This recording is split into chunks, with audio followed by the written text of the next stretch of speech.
Imagine becoming an influencer and then resenting someone for being influenced by you. Okay, so I've gone down the rabbit hole of maximalist DIY interior decorating TikTok, and I need to talk to you guys about it. Oh my god, I have some thoughts. So on this corner we have TayBeepBoop, who as of time of recording has 1.9 million followers on TikTok.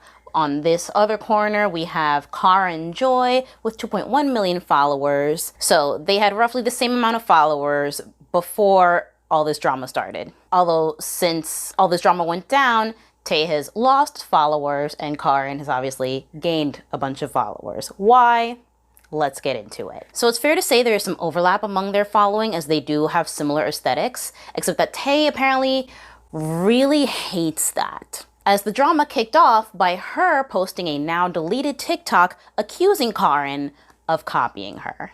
I'm about to be so petty, and I've never done something like this before, but there is a large creator who is just getting out of hand. So this is my mossy mirror that I made, and immediately she makes this, which is like, fine, that's what the coincidence, whatever. I have this green squiggle art gallery, and now she does too. The difference is she's hanging something else, so that's different, that's creative. But she's also ripping off my boyfriend's art. So that's my boyfriend's art. I have a monster head art gallery. He makes monster heads. They're so realistic and beautiful. This is her version. This is her monster head art gallery. Then I painted my room green and blue. They're very abnormal color choices, and I got a lot of hate for it, but I really love it, and I spent months choosing the colors. Look at what colors she's doing for her kitchen, and she's painting her appliances. So that's just like another weird coincidence. And she hung up this cake wallpaper. That just happens to be my actual wallpaper line that I have. Look at this photo. Orange couch, wallpaper, monster head art gallery. That orange couch is literally the knockoff of my orange couch. And that's my wallpaper, which is fine. Anyone can buy it. I also created a gradient room where my whole room is gradients. And then she decided to make an ombre room. Strange coincidence. I tried to talk to her about this, and I was like, please stop copying me. And she said, I don't want to. When I originally saw this video, I actually sided with Tay. I'd seen and liked a few of her shorts or TikToks. I followed her on Instagram, and I never heard of Kaarin. Also, I hate blatant copying, so at first I thought that's what the complaint was. It also didn't help that I learned of this drama through Twitter. And yes, I'm still calling it that. And Twitter not exactly being the most context-friendly place. Community notes aside. So my immediate initial response was that I thought Kaarin was pulling a single white female here. Now here's the problem with that thinking though. Tay is a DIY creator. She literally shows you what she does, how she does it, and shares links to all her supplies so you can do it yourself. You don't get to be mad at people for following through. I know I said I hate blatant copying, but this is not that at all. This is not copy-paste. Kaarin did what a lot of us do. She took inspiration and made it her own. Now those things are perfectly normal. Where the issue lies for me is that once you do take inspo and make it your own, if you then post to social media and you earn revenue off said social media and you then don't credit your source of inspiration, that to me feels like the art and design equivalent of not citing your sources. And in that respect, I can see why Tay felt hurt and or frustrated. She just wanted to be tagged and properly credited. And we'll circle back to this. Fortunately, anyone else looking for context didn't have to look too far, because the receipts came swiftly. I'm about to be so petty, and I've never done something like this before. Okay, but respectfully, you made the wrong girl cry on the internet. You did. And now I have to come to her defense. I just have to, because here's the thing. I went through the receipts and I agree that I think that maybe there is some copying going on. I'm just not sure she's the one copying you. So the first thing you do is you say, look at my moss mirror. Look at it. She copied me. And you said, look at her mirror. She copied my mirror. Okay, but a few things. One, the mirror was never supposed to look like this. Okay, this wasn't the original vision. The mirror was supposed to be neutral because they're doing a neutral room for her husband. To be fair, there were a lot of videos, so I see how you got confused. But the mirror was not supposed to look like this. This is how she saved it, because you see the mirror cracked. It cracked when it dried. She was going to shave it down. It's supposed to be neutral, but it's not. This is how she saved the cracked mirror, because she spent so much freaking time on this project. But even still, look at when you upcycled your mirror on April 17th. Okay, this is when you took your broken mirror and you made it a moss mirror, all right? But here's her on April 4th, 13 days before your mirror. Moss it up in dinosaur head. Put moss all up on a dinosaur. This video got 4.4 million views. It has 1.4 million likes. But we're supposed to believe that 13 days later, you're just coincidentally putting moss on a mirror, and that's an original thought? Seems a little hypocritical to me. Next, you're like, look at my gradient room. Okay, look at these colors. These colors are original. Blue and green is an original thought. And look at her kitchen. Blue and green. She copied me. She literally copied me. Except for here's the problem. You showcased your wallpaper, which is, as far as I can tell, the first thing you did in this room. You showcased it on June 18th, okay? But here she is on June 17th displaying the color she's painting her kitchen. Now, to be fair, I don't think you copied her. You had to order wallpaper.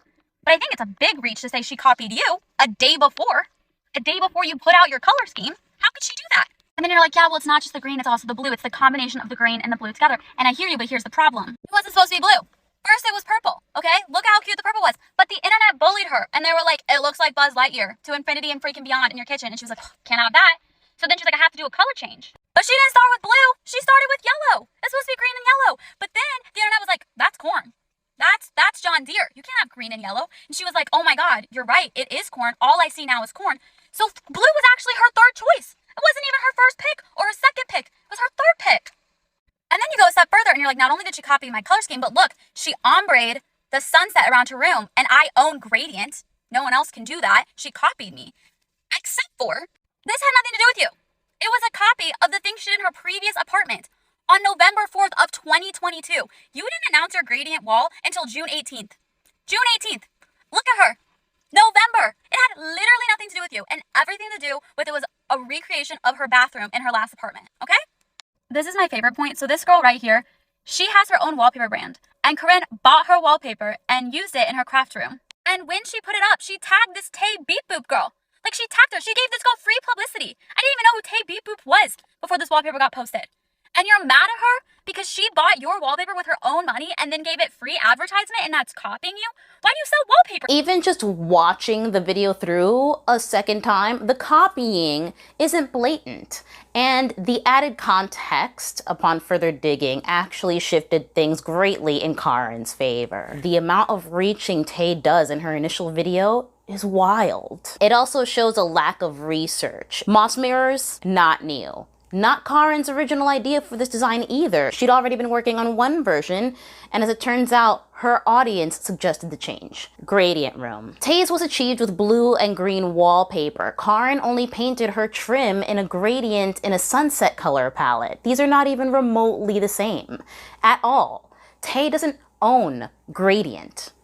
Lisa Frank does. Blue and green. Are we still talking about the same room? Are you saying your one room inspired two different projects in her home and you're mad? Turns out Kaarin's room went through several iterations as well. Again, the dates. Squiggles. Please be serious. Also, again, turns out Kaarin had one in her previous home. A lot of these ideas are actually recycled from that previous home. Now, the one that pissed me off the most was actually the monster head thing, in which Tay accuses Kaarin of, quote, she's also ripping off my boyfriend's art. Please explain how your boyfriend's ugly, very unique monster heads on plaques on a squiggle wall and her 3D printed dinosaur heads in frames on a splatter wall are the same. They are not, because dinosaurs are cool. The wallpaper couch thing. So she's inspired by you and promotes your products? How dare she? The couch? Who cares? Why do you have similar styles? Because Gen Z loves nostalgia as much as millennials do. But you guys tend to be nostalgic for the 90s, the 70s, bright colors, the splatters, the squiggles, the frickin' Snick couch. It's disco Nickelodeon as an interior design aesthetic. In fact, in one video where Tay is showing off her couch, the song of choice for said video is the Rugrats theme. So Tay posts a text non-apology, and here's what she said. I posted a vid today that I should have continued to handle privately. This isn't what I want my page to be about, so I removed it. Liar. I'm passionate about giving credit to designers and creators, and I wish that could have been the case here when it was first addressed. I know a lot of people don't speak this language, so before I go to bed, I thought I'd do a little translation for you all. I posted a video today because I was angry and was projecting. This isn't what I want my page to be about unless everyone agrees with me. I'm passionate about gatekeeping monsters and green and blue, even though I've never given credit to designers and creators that I found on Pinterest. I wish this would have gone differently for me. Again, I totally understand wanting to be credited. It sucks to see someone else get attention, praise, all these accolades, etc. for doing something inspired by you. Acknowledgement counts for a lot. People just want to feel seen. We want to feel appreciated. People on social media especially so. People who have been through it especially so. And I dug through Tay's TikTok and it sounds like she has. She needs constant validation from strangers on the internet because her parents are shitty human beings. I get it. I empathize. I really do. The funny thing is, it turns out that Kaarin did credit Tay. A few times, apparently. Maybe she could have been better about it, but it's not like she never gave credit. And when she posted a response to Tay's video, she acknowledged as much. So I'm getting like a lot of DMs and comments and stuff, and I haven't seen this video because she posted it and then blocked me, so I don't really know what's being said about me, but I know I'm getting like a lot of really mean and hateful like comments and messages now. And I'm like I'm not gonna come on here and like cry and be like feel sorry for me, but I guess I'm just like really disappointed because I really genuinely like this creator, and she was like one of the first people I followed on here that I was really like, wow, like this decor style is so cool, it is so colorful and so fun, and just really encouraged me to like actually express myself. And we have talked over message and stuff, and like she was so nice, and about 2 months ago she did ask me not to do any of her DIYs, which like I totally understood, and I was like, that's totally fine, like I really do get it. And it was just like a really pleasant interaction. Like I said, she was so nice, and I didn't know like we had issues or that she was feeling like this, but I will say like we have very similar styles. Like I love her, I'm so inspired by her, and I think it's so crazy to say that no one else can decorate like in color or have similar colors to you, and it automatically being me like maliciously copying her. I just wish she had come to me privately. Like I'm so frustrated. Like I don't even know what's being said about me. I have lots of squiggles in my home. That was inspired from her. I absolutely loved it. And I think to be like a content creator on here, some of that comes with, if you're branding yourself as a DIY channel, do this yourself, here's how I did it, here's the links for the supplies. And then to say no one can be inspired off of you is just wrong. And then to like publicly shame someone for being inspired by you without them even knowing you have any issues is just so wrong. I won't say like I'm not in the wrong anywhere, because I'm sure that I am, but I think it's very clear that my intent is not just to copy and rip this creator off. And there are going to be people that continue to grow on this app with that same style, with my same style too, because our whole platform is encouraging other people to do the same thing. I don't know. I'm just really disappointed and frustrated with this whole situation, and now I have just like hateful comments everywhere, so. But the biggest bombshell came in the form of a former bestie's video in which she calls out Tay for doing the exact thing she had the nerve to complain about, passing off copied projects as her own original ideas.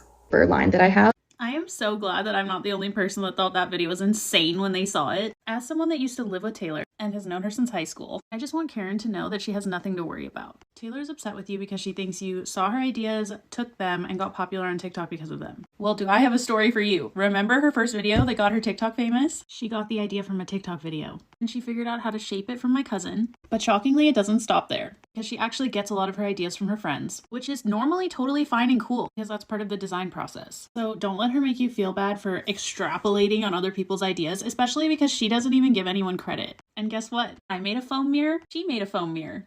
I moved into the woods and had my first TikTok go viral. She decorated her new bedroom in a completely out of character style, which reminds me more of what my room looked like in her apartment than what her typical style is, but is most obviously inspired by her new best friend Dani's style. I was there when she traced the lines for her ceiling, for her art. I was there for all of it. The point I'm trying to make is that social media is all about building off of each other's ideas, and that is exactly how Taylor started too, and how she's built what she has so far. Her tiki bar was designed and thought of by her boyfriend, along with a lot of other creative ideas, because he's a really creative guy. Taylor ordered a purse that was designed like a fake cake, and no doubtedly that inspired her wallpaper. She's acting like she invented that style, but she really just took something that was already popular on Pinterest and made it into a wallpaper, and that is making her fans feel bad for buying and using her products. And none of this is even touching on the fact that she is telling everyone that she grew up in poverty. As a quick refresher, poverty's pretty serious. But everybody that grew up with Taylor knows that she has a beach house, she went to a private school, and both of her parents were judges.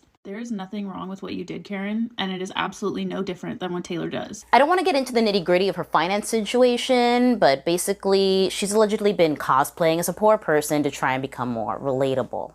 I will post links to some bonus videos in the comments if you want to go down that tangent. My feeling is, she obviously does have a certain amount of privilege that allowed her to be able to buy a home in San Francisco, despite often earning a little over minimum wage. Whether your parents were awful to you and you're estranged from them now, they still allegedly opened a brokerage account for you back in 2008. Most people don't also have investments. That being said, I believe there is a certain amount of truth to what she's saying in one of her TikToks, and I applaud her for her drive and dedication. Every time someone else claims they shop at Shein because they're poor, and yet they are constantly shopping for a new outfit instead of just wearing what they already have, she was budgeting, saving, and investing. You can do this too. I do it. I didn't have the advantage of parents opening up an account for me when I was a child and giving me that leg up, but I was fortunate to at least have worked in places that offered 401ks, so I was accumulating some wealth before I learned about investing on my own much later in life, unfortunately. I think two things can be true, right? I think you can own a home because you saved a bunch of money, because instead of trying to keep up with the Joneses or the Kardashians and succumbing to lifestyle creep, you effectively chose to live in poverty by way of living well below your means in order to save and invest as much of your take-home pay as possible. In the end, we just have a lot of she said, and I think we may never know the real story, but if she is lying, it's really gross and not a good look, sis. I'm really annoyed by Tay seemingly making a career out of inspiring people to take on similar projects, bitching, and trying to make the argument that it's because she's not being credited, and then going as far as asking this creator to stop copying her DIYs while simultaneously being guilty of the same behavior. And I'm really happy about it. I realized after that it's very inspired by my mirror. I'm not over this because I'm just explaining the lore, the drama to my girlfriend. I came across this video where someone else had painted this design on their wall and was like, Tay, I'm taking this off my wall because I've been inspired by your work before and I just don't want it in my house. Tell me why this isn't even her design. Tell me why she's done the exact same thing to other artists before. So this is what she painted. This is what the other creator had painted. And in this video, she's like, I had these 5 colors, so this is what I came up with. Very inspired by my mirror. No, this was inspired by, and let's use inspired very loosely. This is a design by Circa 78 Design from 2017. Her video was posted this March. Also, these are basically the same colors she used. Also 2017. She's been doing the same thing. She just made a whole video about someone else. And she does the same thing. We all get inspired by people we see on the internet. We're like, I too want. And that's okay. But you do it too! Her ideas are not original either. I would go as far as to say that no one's ideas are original anymore. There will always be those rare exceptions, I'm sure, I hope, but for the most part, everything is derivative, and that's exactly what DIY is designed to be. Tay does not own, nor did she come up with any of the concepts in her own designs, as some people were quick to call her out for in the comments. Like this gem. Did you ask Michelangelo if you could paint your ceiling like the Sistine Chapel? Amazing. Point being, the projects themselves are not monetized. They're being done in their private residences. Kaarin isn't exactly duplicating and then selling the moss mirror. It's for personal enjoyment. And it looks totally different, and she did it at the suggestion of her commenters and posted it before you did. Wait, why are you mad again? An exchange in the comments on the now deleted original video, which I have a transcript of thanks to Radiant Brit, reads as follows. I love your work, but I'm still unsure what to think. What's wrong with having the same style? If I wanted to do similar stuff, can I not share it? So Tay responded and said, nothing wrong. I link all of my supplies so people can recreate, and I love reposting their tags on my IG. This is different because someone has amassed a massive following for continuously recreating my work with almost no credit. The issue is when another DIY influencer replicates my DIY so much that people don't even know that we're different creators. On the YouTube side of things, it's giving Illuminati versus legal, accusing someone of stealing a ripped paper effect and a highlight effect from you when it never happened and you don't own those things to begin with. And then everyone discovering that you're a big fat hypocrite anyway, who tried to destroy a smaller creator, Cruel World Happy Mind, who I love, for even politely, privately suggesting that you might have copied her video. There was also a time a certain pair of YouTubers tried to trademark an entire genre of YouTube video. The reaction. Yeah. Back on the TikTok side of things, this same thing happened earlier this year on Wedding Talk, when one influencer accused another of stealing her wedding, which was so far from the truth and so ridiculous. If you've seen the Kim K clip, that was exactly that drama in a nutshell. We have very different dresses. Those two dresses are going to look similar because it's the same designer. The art that they put into the two dresses is Wedding chairs. They're wedding chairs. The chairs, That's just funny. you're reaching because so many people do those wedding chairs. If you go to Tulum and you see the style of weddings there, At any wedding, it's we all have boho. Her exclusive wedding, my wedding that happened last May. our venue, we got married in Azulik Omai, which she did a photo shoot there. That's where they make the dresses. The aisle picture that she was just talking about, that was Andrea's aisle. She walked down the aisle. That was my way. literal aisle. Like, That it's not wasn't like, just a remake of her photo. Let me remake your photo. On that point, here are several examples of Azulik's Instagram where that video and that photo has been recreated dozens of times. Because Azulik is iconic for their water path. The only difference is that Tay at least actually issued an apology after getting called out, and the Bridezilla did not.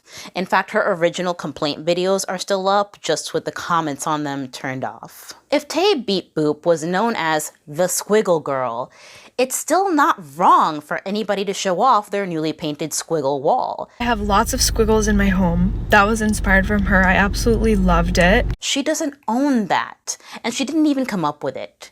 Even when you think a concept belongs to someone, if you dig deep enough, you'll find that it doesn't. Which is one of the reasons I actually wanted to talk about this drama, because it actually reminded me of some other drama that happened in fashion on a much larger scale. But first, a word from our sponsor.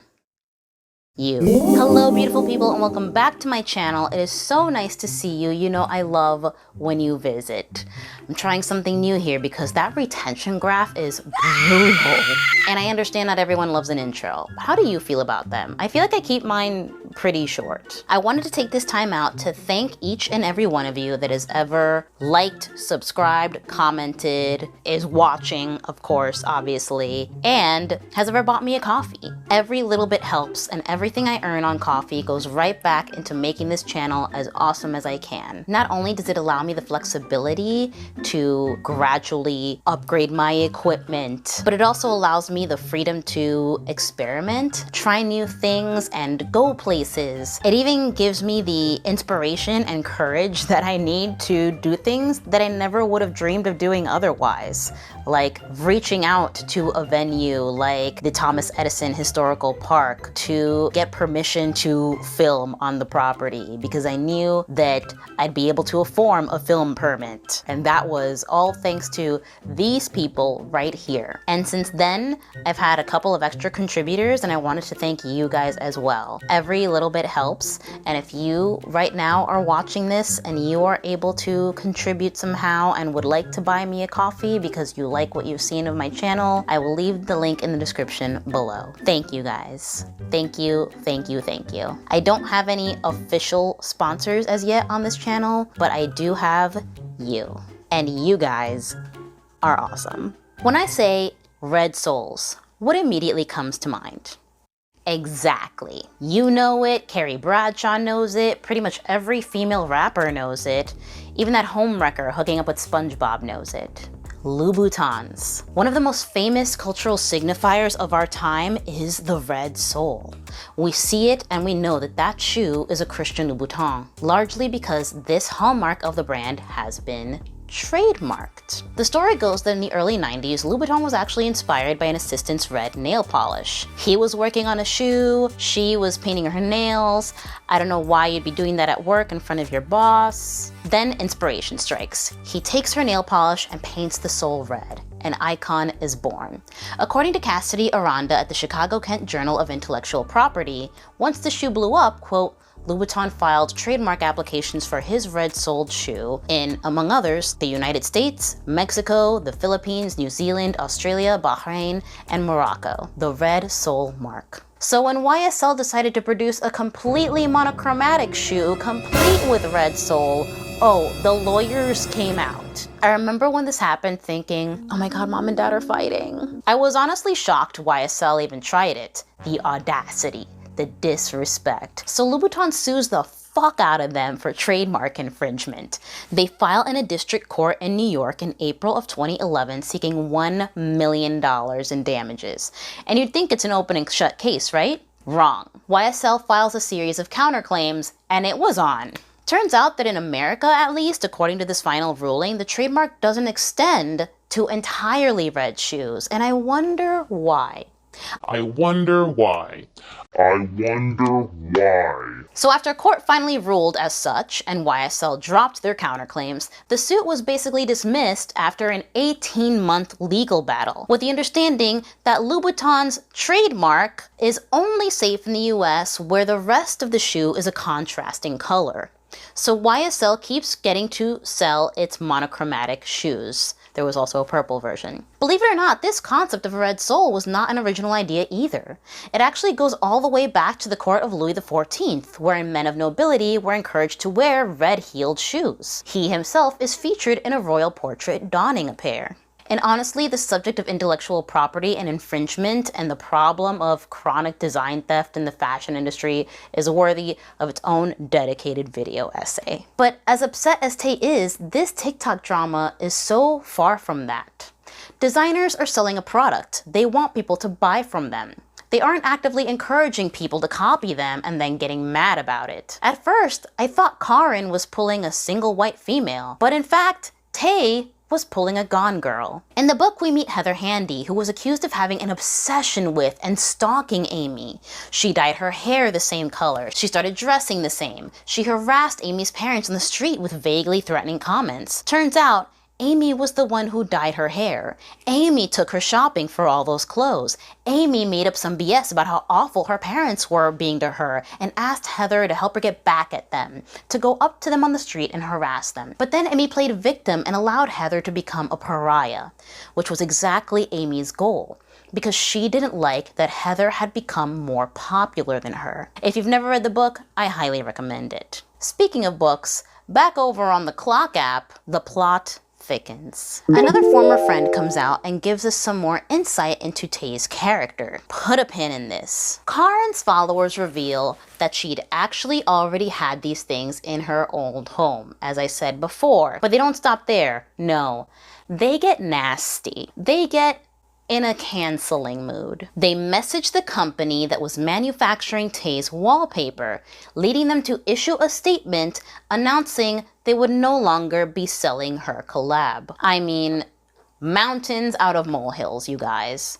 Going after her bag like that, was that necessary? Did we take it a little too far, maybe? That same day, as if by pure coincidence, Tay issues her second apology. But before I play it, I need to tell you about Dani. Dani is also a DIY decorator creator on the Talk and Tay's business partner. She has her own account, but she regularly teams up with Tay to make over private clients' homes. You can hire the pair to redo a part of or your whole home. She seems like a lovely girl, so you feel for her and this former friend of Tay's upon watching said former friend's TikTok, in which she is outing some personal grievances, while again giving us insight into Tay's character. So it's been kind of weird watching all of this going on, this TayBeepBoop drama. Taylor and I have been friends since about 2010, but honestly I'm not surprised by any of this at all. But it's always been kind of weird to me that she got so close with Dani, her new business partner, and she works so publicly with her, even though she has a lot of other friends who are very artistic. We're just kept in the shadows because I guess we aren't cool enough to be associated with, or the right aesthetic for her. Also, Dani, if you're watching this, I would like to know what she said about me, so I wanted to let you know what she says. Whenever I was feeling insecure about my relationship with her and how we weren't close anymore because you guys were getting really close, she told me she didn't even like you and that you guys were just business partners and that I had nothing to worry about because I was her best friend. And honestly, Dani, you shouldn't feel bad because this is just how she is. Every single one of her friends she has talked shit about. I've known her for over 10 years. She was supposed to be a bridesmaid at my wedding. She told me that she couldn't go because of COVID, which I totally understand. Like, yeah, I get it. You don't want to be around a lot of people. Meanwhile, she had multiple other weddings lined up for the summer. Come to find out, the real reason she didn't want to come to my wedding wasn't because of COVID. It was because she didn't like one of my guests' boyfriend. And not even to mention that it was 1 week prior to my wedding that she told me that she wasn't coming. We had all these things planned and I had already purchased her bridesmaid's gift. The fact that she just canceled like such last minute, and she has been one of my best friends, what I thought one of my best friends for over 10 years, for her to just cancel like just like that, it was very surprising. And honestly, I let her get away with hurting me in the past because I hate confrontation. Just so you know, like, this is how she treats everyone. I know for a fact that there are many other people that feel used and discarded by her. And I actually make all of the vinyls that are included in her DIY clips and videos. But you might not know me because she doesn't promote me the way that she does with Dani. There's no way Dani hasn't seen that. I'm sure several people have shared it with her. And could things get any worse for her? Yes, they could. And they did. Because that now canceled wallpaper line was also a collab with Dani. But neither Kaarin's fans nor the wallpaper company itself took her into consideration when they did what they did, as if Tay hadn't hurt her enough already. And I'm not talking about that revelatory video, oh no. I mean that all this drama started because of a video that Tay chose to post on the same day Dani launched her own home decor line. Instead of sharing a video promoting her partner's independent endeavor, she chose to take attention away from her by starting some drama. Was it intentional? I'm convinced some narcissism, insecurity, and maliciousness might be at work here, but that's pure speculation on my part. The timing is, however, sus. Which brings us back to the seeming end of the story, the apology. My behavior has been wild and inappropriate, and I apologize. It's taken me so long to realize that. I didn't think I had done anything wrong. Genuinely, I admit that for days. And I didn't want to be fake and give an apology that I didn't actually believe. I'm grateful for some of the hate and the criticism that I've gotten because it's helped to give me the perspective and understanding that I clearly needed, because I did not understand. Everyone draws inspiration from somewhere, and the fact that I went after someone who has been nothing but nice to me and has done nothing to deserve what I did just proves how much I got this wrong. I love this DIY colorful community, truly, and there's space for everyone, and me trying to drag someone down who is a part of that is awful and not who I want to be. Kaarin has been nothing but gracious and kind to me throughout this whole thing, but also before this, and it proves like how wrong I got it. And I've been speaking with her directly because she's owed a direct apology as well as a public one, but she just instantly is so generous with her words to me in explaining things, and I don't deserve it, and I'm very appreciative. So basically hold me accountable for my behavior and bad actions, because this has been a massive learning moment for me, and I have plenty more to grow and learn from. Again, I'm so sorry to Kaarin and also everyone that this has affected, because I did not think about my actions and how this would hurt others. Now, I believe her. As far as apologies go, I know The Bar is in Hell, the musical, but I do feel it's genuine. If, however, incomplete, for two reasons. One, she never explained why she felt compelled to do what she did when she did it. And I think this user nailed it perfectly. That I went after someone who has been nothing but nice to me. Okay, I know that I'm late to this DIY drama, but I wanted to add something that I think is missing from this apology video that is not going to make everybody happy, but I think would have really nailed it. The thing that's missing for me is like an explanation of what motivated TayBeepBoop to act like this. And I think that like that moment of vulnerability in an apology is so powerful and gives people insight into seeing you as human and not the villain. So for example, if she had said something like, I went after this girl because I was feeling insecure about my position in this community, and seeing somebody that had a style that was similar to me made me feel like I was replaceable. And the reality is I am, because my style is not unique. Lots of people are doing what I'm doing, and instead of being honest about the insecurity that I was feeling, I lashed out. Are you fucking kidding me? People would have ate that shit up. Like, it's not just enough to apologize. I mean, apologies are good, like, don't get me wrong, but it's like that secret sauce of honesty. Not just like, I'm doing this to save my brand, I'm doing this because I got backlash. Like, I am going to pull back the curtain and show y'all that I'm a real person, and that's why I fucked up. Yeah, I wish you had done that. But I do also feel there is this level of professional competitiveness.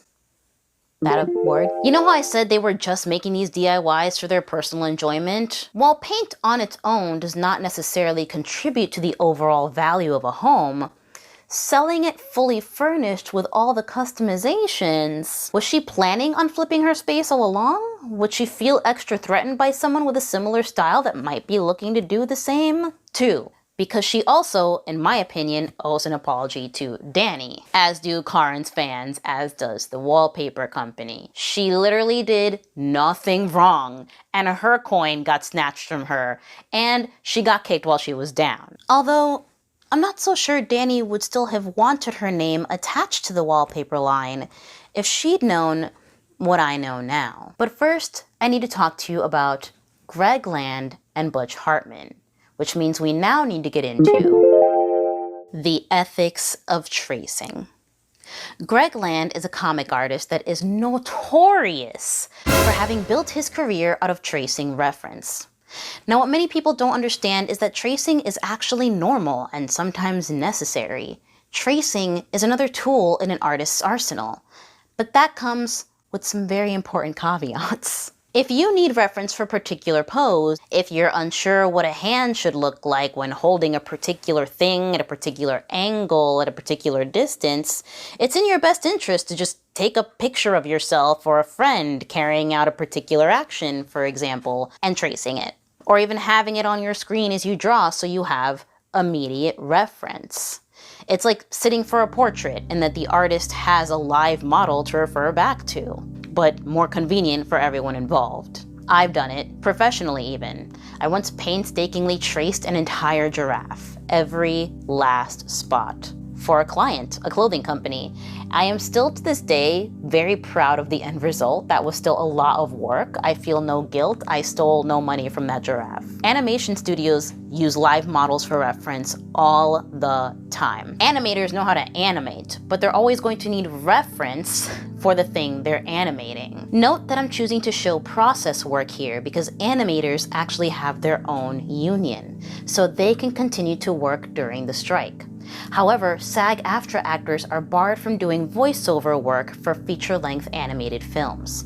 They can, however, work on animated series, audiobooks, and video games, so these are things we are free to discuss. I know a lot of us are trying to navigate a tricky situation, so I'm doing my best to clarify things as they come. And if you missed it, I have a whole video discussing the SAG-AFTRA strike guidelines here, and I will link it below. When it comes to getting certain details exact, as in the case of architecture, again, no one is expecting you to draw the New York City skyline from memory. You have 2 weeks to finish this comic, and they literally don't pay you enough. You're gonna find a reference photo that makes sense and you're gonna trace it. If you misrepresent a famous landmark, you'll never hear the end of it, okay? But we're gonna draw a hard line at tracing another artist's work, which is exactly what Greg Land did. And we know this because the artist he copied, Tristan Jones, another comic book artist, took to Twitter to express his frustration and pull out the receipts. Greg Land traced Jones's original alien artwork down to the saliva strands and just moved some of the pieces around. Jones even uncovered that Land had traced the head of the alien from another artist. This is so grossly unethical because it's plainly obvious that Marvel could have hired either of these artists outright, but instead, Land traced their work and collected the check. This is a clear-cut example of one artist stealing another artist's coin. Another example, but one I almost don't want to mention because his execution is just so embarrassingly poor, is Butch Hartman. Hartman has created multiple shows for Nickelodeon. He also can't draw. But it's not stopping him from allegedly charging around $200 a commission for fan art traced from other artists, and one Japanese artist in particular that he repeatedly traced from. Mind you, this is years after he was embroiled in this huge scandal in which he kickstarted a family-friendly streaming service, the Oaxis network. He raised $286K, and it was later revealed that his plan was for it to be a Christian network, though Christianity was never mentioned in the original Kickstarter campaign. Also, that was back in June of 2018, and the network still doesn't exist. In my opinion, he is a lying scumbag and art thief. Again, clear cut. This is plagiarism. Which brings me to, and you might have already guessed, the wallpaper.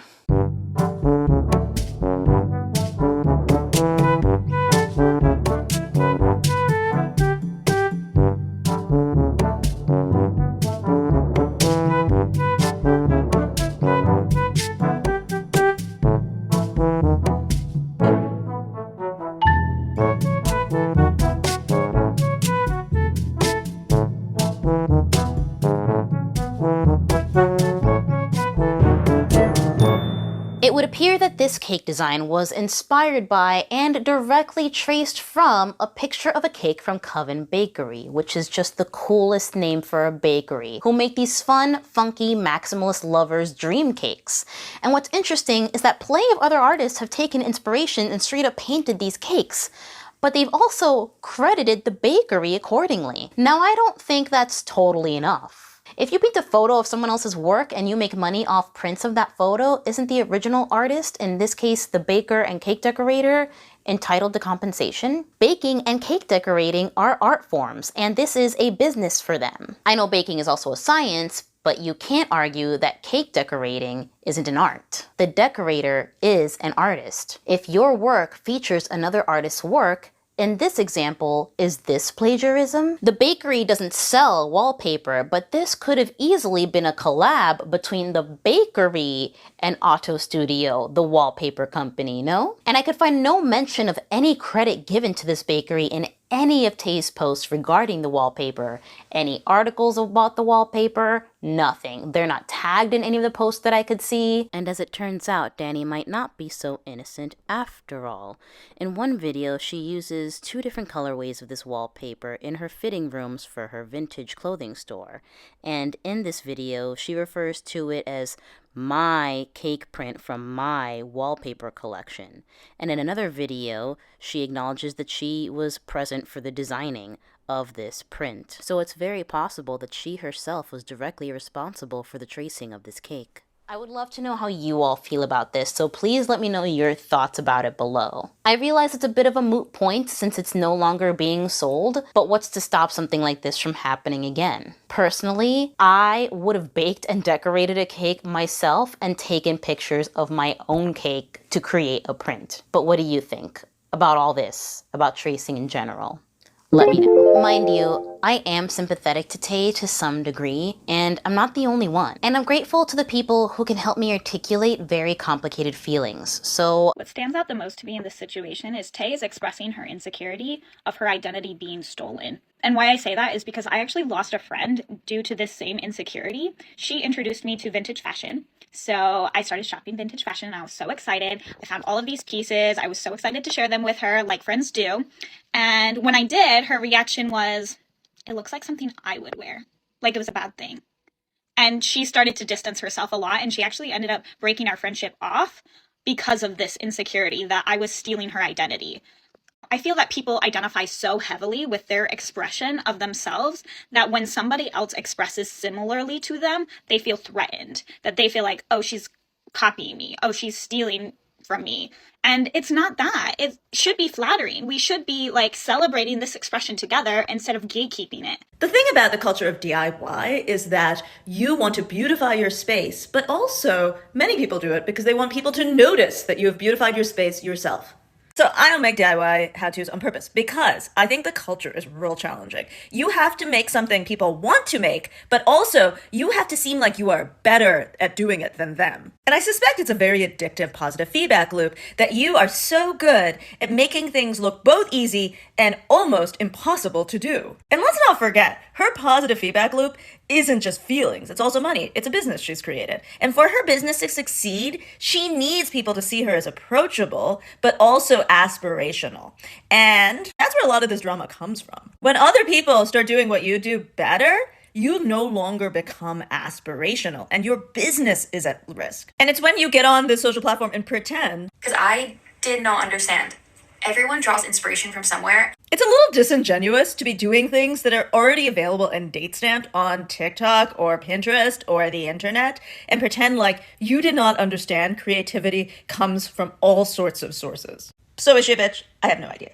I see a woman whose business was threatened first and lashed out and then realized that lashing out that way only increased the threat to her business. And now she's floundering. So I enjoy sharing all these TikToks because you too might be in need of someone to offer a different perspective, to approach these situations with more nuanced takes, and maybe make some sense of ideas you might be struggling with, which is something I feel has been missing from the several commentary videos that I've seen come out about this situation. These reaction videos to this whole drama. There's such a focus on, I need to react to this thing now, instead of waiting a bit, doing a little more research in order to come back to your audience and give them not only the full story, but maybe some extra added info and some added context that they otherwise might have been missing, along with some more critical analysis of a situation. That's why I do my videos the way that I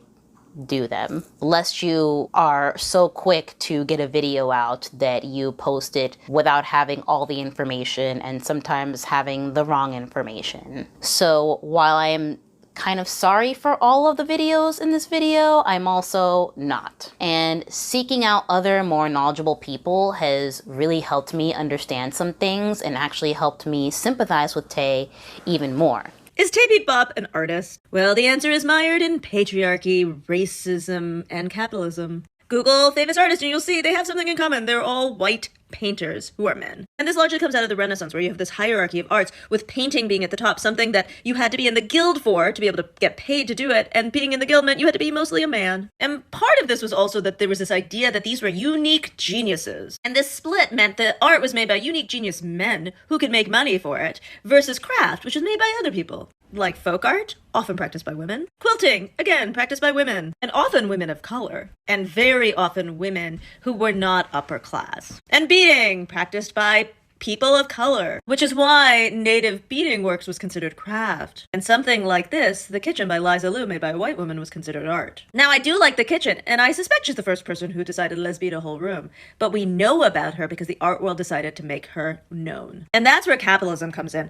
A lot of what is art is what can be sold and made money off of. Like, I love Kathleen Ryan, but she is seen as an artist, where a lot of people who also make very exciting visual things might be considered crafters. And for a lot of people like KaarinJoy, she's likely not aspiring to be an artist, to make something that is unique. She is making this for the joy of making it. And she's likely aspiring to fill her space with things she finds attractive. Unlike TayBeepBoop, who is really trying to show that she is doing something unique, which is where she got into this mess. So she wants to aspire to be an artist, but she's working in the vernacular of what the art world considers craft. Because she is not doing anything inherently unique, she's really just taking ideas that many people have. She's put herself into a weird box, so she wants to see herself as an artist, a la Liza Liu or Kathleen Ryan, but she is using the norms of craft. And she's doing this because she sees artists as higher class than crafter. That's just something that, like, you know, schlocky women do. Remember, Kaarin isn't all that squeaky clean in this situation either. She even confesses to that in her video, no matter how much her stans want to deny it. TayBeepBoop posted a video of her putting this squiggle decal on her shower. So she posts the video talking about the bathroom, puts the squiggle on. This was on June 27th. On July 14th, Kaarin posts a video where she's putting squiggle decals on her shower They're slightly different shapes, but she does put them on her shower. She does a little tutorial at the end where she's like, here's how I did it. It's a very similar format to Tay's video as well. And she even says at the beginning of the video, I saw another creator on here do this. So I'm doing something in my bathroom right now to my shower. I'm adding these like little blobs all over it. I added blobs like this in my craft room on the wall and loved it. And I saw another creator on here do like a squiggle on her shower with the same like vinyl. I know I'm being nitpicky here, but at that point she could have just said, I saw TayBeepBoop do this on here. It takes just about the same amount of time. You can't argue there wasn't enough time for her to say. She clearly got the idea from someone, but for some reason didn't feel the need to verbally say it out loud. That's messed up. I can't be mad at Tay for just wanting to be properly credited when she should be. Again, Kaarin does admit that the squiggles were Tay inspired, but was this the best way to handle it? No. So what would have been a good way? How should she have handled it? Honestly, I feel the same way about this situation that I do about the Louboutin YSL case. You should have just collabed. It would have gained you both followers, all 3 of you even, and everyone would have come out looking awesome. All your fans would have celebrated, and you wouldn't have alienated a ton of your fans who were left questioning their decisions to take inspiration from you. If you don't know the drama that's going on, that creator TayBeepBoop, she's upset that another creator is copying her design. The thing is, Tay is a DIY content creator, so she shows people how to make the things that she makes. The reason I wanted to talk about it is that I have been following and admired Tay for a long time, and because of that, a lot of my designs for my room are heavily inspired by her. One of the things she was really upset about in the video was the other creator copying her squiggle. This is what I really wanted to paint on my wall. I know it seems like a really simple thing, but I spent ages trying to like work out the shape of it. I had the colors custom mixed, I was all ready to paint it, but I don't want to paint something that I know the original creator doesn't want to have people inspired by it. That's it. Credit, collaborate, celebrate. As nasty and overblown as this business was, the TikTok community at large, outside of maximalist decor talk, had a field day making fun of this whole thing, as they should, because it's hilarious. Area of the kitchen, and then I plan to like get a circular table that they'll all kind of like go around. There she goes again, copying people. I put fruit chairs in my home back in 2010, so get an original idea, please. Thanks. I'm about to be so petty. I've never done anything like this before, but this is getting out of hand. So there's this large creator, and look, I texted them one time that I was making this turtleneck raglan, and immediately they also started a turtleneck raglan, which is like fine. It's a coincidence, whatever, even though they did say that they were directly inspired by me, but whatever, coincidence. I have this beautiful pink top that I crocheted, and now they do too. The difference is that theirs is in 2 pieces, so whatever, that's unique and different, I guess. But now they're completely ripping off my computer setup, so here's my green keyboard. It's super awesome, beautiful, realistic, and here's my wrist pad. You can also see that I do have a granny square project completed in the corner over there. This is their version. It's literally the same keyboard, and also the granny square wrist pad. I crocheted this very pink cardigan, very unique color choices. I got a lot of hate for it because it's just so beautiful that people couldn't take it, but I love it, and it took me months to choose out all these colors of pink. Look at the colors they're using for this crochet video. So that's just another weird coincidence, and they made this crochet piece that happens to be literally my pattern. So look at this, pink Adina cardigan, matching bralette, photo of just the body so you can see the piece with the light coming in from the window. That photo is just the knockoff of this photo, and that is literally my pattern. That's fine, anybody could buy it. I also do live in this house. You can see that my ceiling's all wood. This is where I happen to take all of my photos to showcase my crochet thing, and then they decided to come to my house and take photos of their crochet pieces literally in my house. Strange. Always appreciate a little levity. I will continue to dissect this drama in my head for some time because whatever my idea of, for lack of a better word, closure, I don't totally have it, and I probably never will. And that may have more to do with my complicated feelings about art and design alone, especially as they relate to fashion. What separates an artist from a crafter, fundamentally? Christian Dior was an artist. Simone Rocha is an artist. Designers are artists. If I, a housewife, make a dress at home and I don't post it to social media, am I just a crafter? Or could I be an artist too? Because in this case, and maybe in Tay's mind, the artist creates the initial DIY, the crafter copies it. What do you think? Is it originality? Execution of the work? We were warned at FIT not to have our garments look like craft projects, and that to some degree involves a combination of a level of taste, originality, and the overall execution of the work. Perfect sewing versus imperfect sewing is what separates the artist and crafter. but I'd love to know what you have to say about this. The internet loves moving on from one thing to the next, and in fact, both Kaarin and Tay have since gone back to posting as normal, both eager to put this mess behind them. But I can't help but feel that we haven't heard the last of this niche drama. One thing's for sure, there will always be drama in the design world. Just last week, a knit pattern drama erupted. Creative, artsy people are passionate people. But however passionate you are, it will always be to your benefit to focus your energy into handling situations with grace, especially with 2 million pairs of once adoring eyes watching your every move. Otherwise, you risk them turning on you, becoming a social pariah, and jeopardizing your business and maybe even your partners in the process. A monster head of your own making.